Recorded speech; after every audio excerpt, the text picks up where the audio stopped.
सर्वेषु सर्वदा।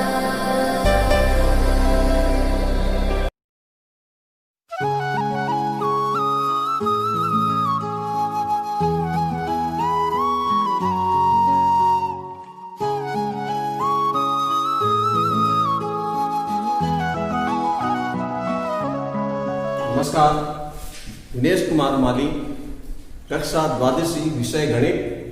हम जो अध्याय कर रहे थे, अध्याय नंबर 6, सततता व अवकलनीय, जिसके बारे में हमने पढ़ा है फलन किस प्रकार से सतत होता है और फलन किस प्रकार से अवकलनीय होता है। उससे आधारित कुछ हम और आज प्रश्न करेंगे। सतत और अवकलनीय पर आधारित कुछ प्रश्न हम मिला रहे हैं। तो हमारे सामने एक प्रश्न है, ए व बी का मानों को ज्ञात करना है। फलन इस प्रकार से परिभाषित है कि x का मान 2 के बराबर या 2 से कम होने पर फलन का मान 5, x का मान 2 से बड़ा और 10 से कम होने पर फलन का मान लिया जाए ax प्लस b, x का मान 10 के बराबर या 10 से बड़ा होने पर फलन का मान है 21। तो ये जो दिया गया फलन है, परिभाषित फलन सतत हो तो बताइए a और b का मान क्या है। जो यहाँ अंतराल दिया हुआ, उस अंतराल में ये सतत है, तो a और b का मान क्या हो, ये देखिए। सबसे पहले चूंकि fx, ठीक है, संवृत अंतराल, संवृत अंतराल का मतलब क्या हुआ, बड़ा कोष्ठक बनाकर 2,10, 2 और 10 भी शामिल करते हुए और 2 और 10 के मध्य जो मान है, ठीक है ना, पर फलन स्वतंत्र है। ये 2 और 10 के लेते हुए हैं, तब वो संवृत अंतराल को बोला जाता है। तो अब हम काम कर रहे हैं कि हमको इक्वेशन बनानी है 2 पर सतत करते हुए और 10 पर सतत करते हुए कुछ समीकरण हम बनाने वाले हैं। तो x 2 पर हम बात करेंगे, तो 2 से आप कंपेयर करते हैं तो यहां पर हमारे सामने 2 समीकरण है, x का मान 2 से कम या बराबर और x का मान 2 से बड़ा। तो पहले हम 2 से बड़ा अर्थात दाहिनी सीमा, फलन की x बराबर 2 पर दाईं सीमा, दाईं सीमा का प्रयोग कर रहे हैं हम। f2 plus h, limit h goes to 0, यहां पर लिखा जाएगा a2 plus h plus b, ठीक है। लिमिट लगा देंगे हम यहां पर, लिमिट लगाने पर, तो लिमिट लगाने पर ये इस तरह से हमारे पास में इक्वेशन मिलेगी, f2 प्लस 0 लिमिट, तो ये लिमिट लगाए हैं 2a प्लस 0, 0 हटा दिया, प्लस b, इक्वेशन नंबर 1। ऐसे ऐसे समीकरण एक और बनाएंगे जो इसके सतत के लिए काम की थी। सतत है फलन में, तो हम सीधा लिख देंगे। तो x बराबर 2 पर, तो आपको ये वैल्यू लिखनी है, फलन की x बराबर 2 पर, ठीक है ना। तो सीधे ही वैल्यू लिख रहा हूं मैं, f2 इज इक्वल टू 5, समीकरण नंबर 2। तो अब आप परिभाषित फलन सतत होना चाहिए, तो यहां पर चूंकि fx, ठीक है ना, fx दाईं ओर से, हम दाईं ओर निकाला ना, तो दाईं सीमा पर, दाईं सीमा के अंतिम बिंदु पर, अंतिम बिंदु x बराबर, अंतिम बिंदु कौन सा, हम 2 पर बात कर रहे हैं, तो x बराबर 2 पर, तो इसकी इक्वेशन बनेगी f2 plus 0 is equal to f2। सतत होने के लिए, फलन सतत है तो सतत बोलकर हम बोल सकते हैं, ठीक है। f2 plus 0 is equal to f2, तो f2 प्लस 0 और f2 समीकरण 1 और 2 से बात करेंगे तो हमारे सामने ये एक समीकरण मिलेगा कि 2a प्लस b बराबर 5। ये इक्वेशन नंबर हमारे सामने 3 बन जाएगी। ये जो समीकरण ऐसा मिला है a और b के रूप में, अगर हमारे पास में a और b के रूप में एक समीकरण और प्राप्त हो जाए तो उन दोनों को प्रतिस्थापन या विलोपन विधि द्वारा सरल करके a और b का मान ज्ञात किया जा सकता है। यही हमारा प्रश्न था। तो हम एक बार ये काम ऐसा और 10 के लिए करेंगे। सतत 10 पर है, 10 तक फलन सतत हो, 10 पर सतत। हम देखिए अब कौन सी सीमा ज्ञात करें, दाहिनी सीमा या बाई सीमा। तो देखिए x बराबर 10 से बड़ा या बराबर तो ये लेना है 21, ठीक है। x का मान 10 से कम, 10 से कम का मतलब अल्पांश कमी बोलते हुए करेंगे तो बाह्य सीमा का प्रयोग किया जाएगा, लेफ्ट हैंड लिमिट। तो हम शुरुआत करते हैं वापस, x बराबर 10 पर फलन की बाह्य सीमा, जिसको हम बोलेंगे f 10 minus h, limit h goes to 0, 10 minus h 10 से कम, तो यहां पर लिखा जाएगा a 10x की जगह 10 माइनस h प्लस b।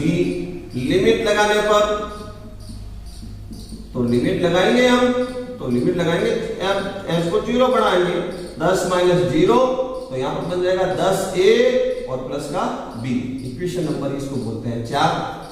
तो 10 पर बात कर रहे हैं हम, तो 10 पर इसकी वैल्यू है क्या वो लिख देते हैं, ठीक है ना। fx की x बराबर 10 पर, तो f10 की वैल्यू कितनी है आपको ध्यान में आई, यहां पर लिखी हुई है 21, f10 21। ये इक्वेशन नंबर 5 बन गई, ठीक है। तो समीकरण 4 और समीकरण 5 से हम बात करते हैं बाह्य सीमा के लिए। तो हम लिखते हैं यहां पर fx, ठीक है ना, बाह्य सीमा के अंतिम बिंदु पर, अंतिम बिंदु हमने क्या लिया अभी 10, अंतिम बिंदु x बराबर 10 पर फलन सतत हो, क्या हो, सतत हो, तो f10 minus h is equal to f10, दोनों की वैल्यू लिखो, 10 माइनस h की जगह 0 बढ़ा दो, 10 माइनस 0 दाई सीमा, बाई सीमा का मान, और ये दोनों को बराबर करते हैं, 10 plus a plus b is equal to 21। समीकरण नंबर ये 6 बन गया, एक समीकरण हमको a b के रूप में और प्राप्त हो गया। तो ये समीकरण नंबर 6, ये समीकरण नंबर 5। समीकरण 5 और 6 को हल करें, समीकरण 5 व 6 से तो हम देखते हैं कि 5 को पे समीकरण समीकरण नंबर 3, 5 की जगह 3 है, a और b के रूप में समीकरण है, वो काम करना है। तो ये 2a plus b is equal to 5, और अभी जो समीकरण हमको मिला था 10a plus b is equal to 21, घटाने पर विलोपन विधि का प्रयोग, विलोपन विधि से हल करेंगे, माइनस माइनस माइनस कैंसिल हो गया, 2a माइनस 10a माइनस का a 5 माइनस 21 तो माइनस का 16, तो a is equal to 16/8 2। a की वैल्यू आ चुकी है, आप देख लेते हैं, a का मान आ गया 2, तो a का मान 2 का इक्वेशन में रख दो आप, 3 में या 6 में, तो मैं रख देता हूं समीकरण 3 में a बराबर 2 हो, तो समीकरण 3 ये ना देखो आप, दिख रहा है 2a plus b is equal to 5, तो 2 into 2 plus b is equal to 5 है, तो b बराबर 5 माइनस 4, b बराबर 1। अतः a बराबर 2 व b बराबर 1, ये इसका अंतिम आंसर होगा। सतत द्वारा हमने कुछ फलन पहले से आपको फलन बोल दिया है कि यहाँ इस अंतराल में ये फलन सतत है, तो आपको क्या करना है कि उन जो बिंदुओं में सतत बोल रहा है उन बिंदुओं पर आप इक्वेशन बनाएं, और इन इक्वेशन से अगर एक ही कांस्टेंट है तो आसान है, सीधा आपका हल हो जाएगा इक्वेशन द्वारा। अगर आपको 2 कांस्टेंट ज्ञात करना है तो फिर आपको कोई समीकरण की विलोपन या प्रतिस्थापन विधि हल करनी पड़ेगी, जिन जिन बिंदुओं पर जो अंतराल पर सतत दिया हुआ है उसका प्रयोग करके आप इसको हल करें। समझते हुए लिखे हैं, अच्छा धन्यवाद।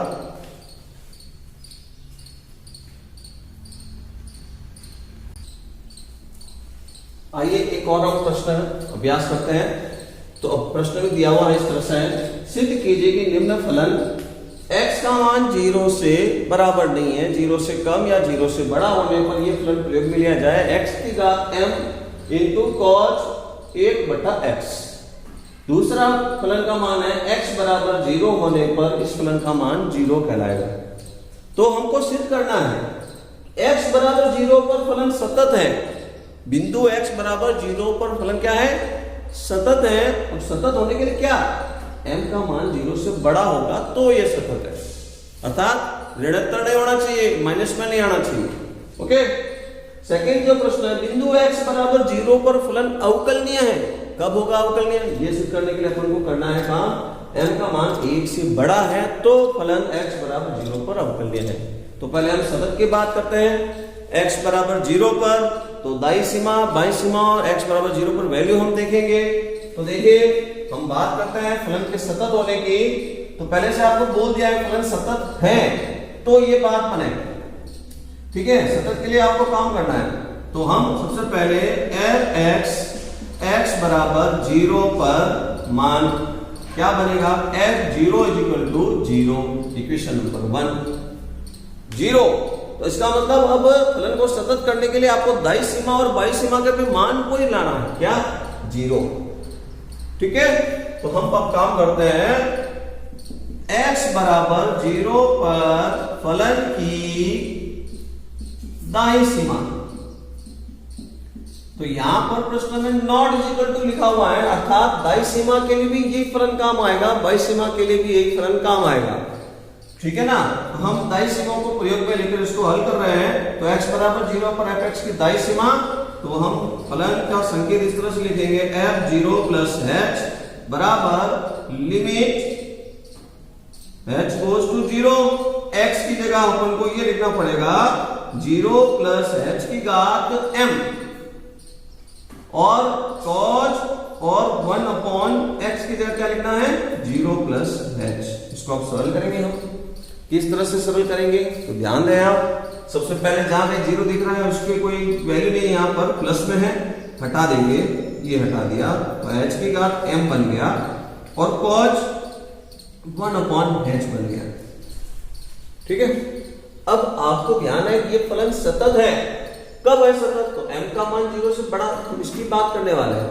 अगर हम यहां पर m का मान 0 से बड़ा नहीं माने, m का मान अगर हम 0 मान ले, 0 से बड़ा बोल रहे हैं ना, तो m का मान अगर 0 मान ले तो क्या होगा, h की घात 0 1, h की घात 0 1 हो गया।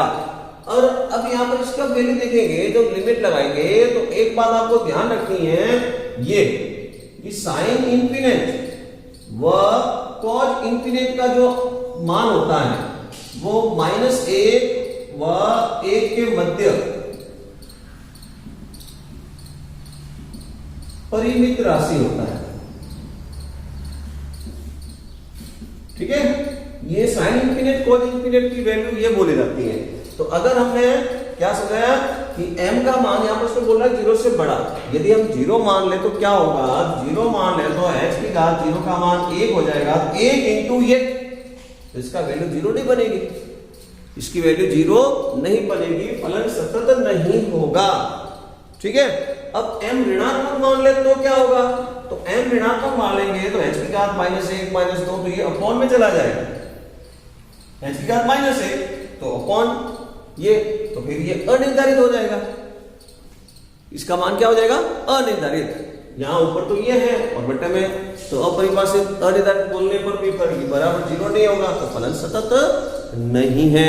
तो आपको अभी यहां पर वैल्यू में क्या लिखना है कि चूंकि f0 + h, ठीक है, f0 + h होने पर = 0 होने के लिए m > 0 होगा,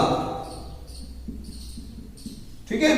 तब f0 + h = f0 फलन सतत होगा, अन्यथा नहीं होगा, 0 बराबर पर भी नहीं होगा और 0 से कम होने पर भी फलन सतत नहीं होगा। उसका कारण मैंने आपको बता दिया, क्योंकि इसकी वैल्यू और इसकी वैल्यू दोनों की अलग अलग हो जाएगी, सतत होगा नहीं, ठीक है। तो ये हमने बात की फलन के सतत होने के लिए।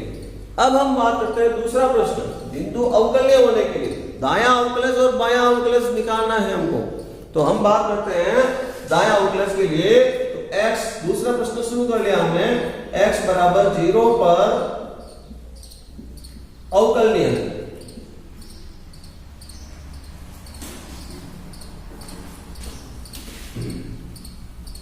x बराबर 0 पर फलन क्या होना चाहिए, अवकलनीय होने के लिए, अवकलनीय होने के लिए तो मैं क्या कर रहा हूं अभी, x बराबर 0 पर फलन का दायां अवकलज, दायां अवकलज, ठीक है। Right hand f dash 0 plus h, ये इसका संकेत लिख सकते हैं। Limit h goes to 0 f 0 plus h minus f 0 upon h। इन सब का मान हम यहां पर फिट करते हैं। f0 की वैल्यू तो 0 थी, f0 की वैल्यू क्या थी, 0 थी, इसको मैं 0 लिखता हूं। इसकी वैल्यू आपको ध्यान है f0 प्लस h की वैल्यू अभी हमने ज्ञात की थी, यहां पर वो की वही वैल्यू है, या जो लिखी हमने ये दाया सतत के अंदर वही है, इसकी वैल्यू है। तो यहां पर h की का m cos 1 अपॉन h, ठीक है ना, माइनस 0 अपॉन h, 0 को हम हटा देंगे, माइनस 0 का कोई मतलब नहीं यहाँ, तो h अपॉन में है। आधार समान घातांक का नियम आप याद करो, a की घात m अपॉन b की घात m, तो a की घात m माइनस n, ये नियम हम यहाँ पर लगाने वाले हैं h के अंदर। तो limit h goes to 0, right hand f dash 0 plus h की घात m माइनस 1, ये नियम हमने यहाँ पर फॉलो किया। cos 1 अपॉन h, ये इक्वेशन नंबर 1 जो कि बनता है दायां अवकलज के लिए। अब हम ज्ञात करेंगे बायां अवकलज, उसकी वैल्यू क्या बनती है, इसको समझते हुए लिखें आप, फिर आगे करते हैं।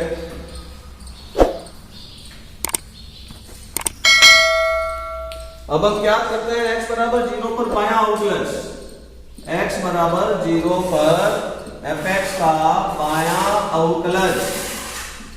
तो बायां अवकलज आप जब ज्ञात करेंगे तो उसके लिए संकेत में ये लिखा जाएगा, left hand f dash 0 minus h, limit h goes to 0 f 0 minus h, minus का f0 अपॉन h, ये आंसर का अब इसमें मान फिट करेंगे हम। तो इसकी जगह हम लिखेंगे तब नॉट इक्वल टू 0 है, तो दोनों इसी में शामिल है, तो 0 माइनस h x की जगह लिखा जाएगा, तो लिमिट h गोज टू 0, तो x की घात तो इसके अंदर यहां पर लिख देंगे हम 0 माइनस h की घात m cos 1 अपॉन, तो 1 upon 0 minus h minus 0 upon में माइनस है, यहां पर भी माइनस आएगा, आगे भी माइनस h। अब इसको सरल करेंगे, 0 0 जहां कहीं पर भी इसको हटा दें, कोई मतलब नहीं, 0 माइनस का, यहां पर 0 हटाने के बाद माइनस रहेगा, तो आपको वैल्यू ध्यान है cos minus theta is equal to cos theta. cos के अंदर माइनस का कोई डिफरेंट नहीं है, cos theta cos minus theta same है। तो अब यहां से माइनस हम हटा देंगे, तो लिमिट h गोज टू 0, यहां पर माइनस रह जाएगा, यहां देखिए यहां माइनस है, cos की घात ये, और यहां से माइनस हटा दिया, ये 1 अपॉन h बन गया, और अपॉन के अंदर क्या है, माइनस h। फिर ये रूल हम यहां लगाने वाले हैं, भाग वाला घातांक का नियम, आधार समान होने पर भाग में घाता है तो घटानी है, तो यहां पर फिर ये रूल्स लगाएंगे हम। तो लिमिट h गोज टू 0, ये दोनों मिलकर बन जाएगा माइनस h की घात m माइनस 1 और cos 1 अपॉन h, ठीक है। ये कौन सा फलन है, ये फलन है बायां अवकलज, वो फलन है दायां अवकलज। अब आपको बोल रहा है इसकी वैल्यू और इसकी वैल्यू बराबर हो जाए, क्या हो जाए, बराबर, ठीक है ना। तो इसकी वैल्यू और इसकी वैल्यू बराबर होने के लिए आपको क्या चाहिए, cos 1 upon h, cos 1 upon h बराबर दिख रहा है, h की घात -1 h की घात -1, ये भी बराबर दिख रहा है, माइनस का फर्क है, तो यहां पर एक डिफरेंट यहां इतना है तो माइनस का है, डिफरेंट है तो यहां पर कितना दिख रहा है, माइनस का, -1 की घात m माइनस 1 और h की घात m minus 1 cos 1 upon h। तो अब ये वैल्यू तो एकदम यहां पर दिख रहे हैं, तो ये वैल्यू और ये वैल्यू में कोई डिफरेंस नहीं है।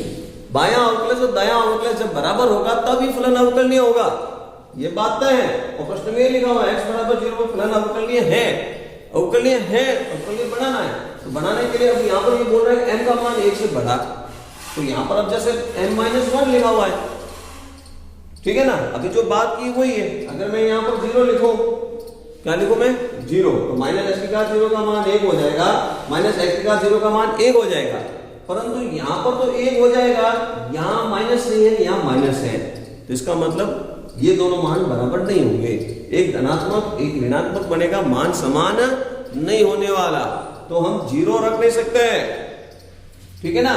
तो फिर माइनस ऋणात्मक भी नहीं रख सकते, ऋणात्मक रखने पर अनिर्धारित हो जाएगा। तो हमने नियम पढ़ा था कल अवकल नियम में, यदि किसी भी दायां अवकलज या बायां अवकलज में से कोई एक मान अनिर्धारित हो जाए या दोनों ही मान अनिर्धारित हो जाए तो वो फलन अवकलनीय नहीं कहलाता। ये हमने टॉपिक पढ़ा था।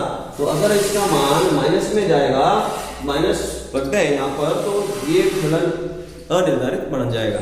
तो फिर क्या रखना है, ये और ये अवकलज बायां बराबर होना है, ठीक है ना।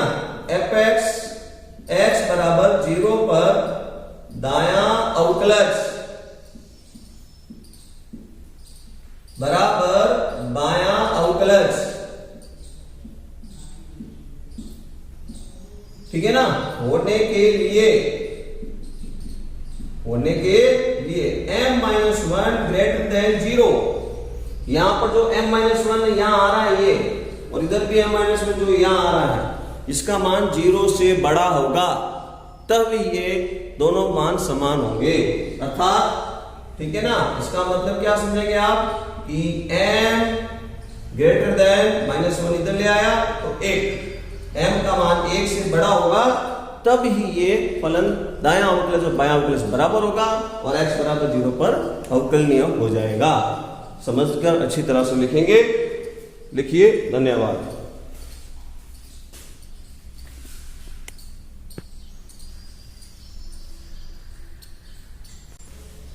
जो आज पढ़ा उससे संबंधित आपको ये 2 प्रश्न अभ्यास में आपको मिलाना है अच्छी तरह समझते हुए। पहला जो प्रश्न है उसके अंदर जैसा भी आज हमने कुछ किया था वैसे प्रश्न x इज इक्वल टू 0, तब उसका वैल्यू है k, x naught is equal to 0 पर ये फलन है, x का मान 0 से बड़ा 0 से कम। तो आपको लॉग को हल करने के लिए फिर प्रचार सीमा का प्रयोग करना पड़ेगा, जो आपने 11वीं कक्षा में सीखा उसका प्रयोग करके आप इसको हल करेंगे तो अच्छा रहेगा, ठीक है। कोई भी एक सीमा और x इक्वल टू 0 पर दोनों को इक्वेशन बनाकर k का मान आप ज्ञात कर सकते हैं। अगला जो सेकंड क्वेश्चन है उसके अंदर बोल रहा है f डैश 2 माइनस 0, डैश लगा हुआ है, इसका मतलब ये अवकलज है। -2 माइनस 0 का मतलब क्या हुआ, बायां अवकलज, लेफ्ट हैंड डेरिवेटिव अवकलज ज्ञात करेंगे आप। तो x-1, x का मान 2 से कम होने पर ये फलन प्रयोग में लिया जा रहा है, x का मान 2 के बराबर है, 2 से बड़ा तो ये फलन प्रयोग में लिया जाए तो आपको बायां अवकलज x बराबर 2 पर बायां अवकलज लेफ्ट हैंड डेरिवेटिव में आपको ज्ञात करना है। समझते हुए इसको करेंगे।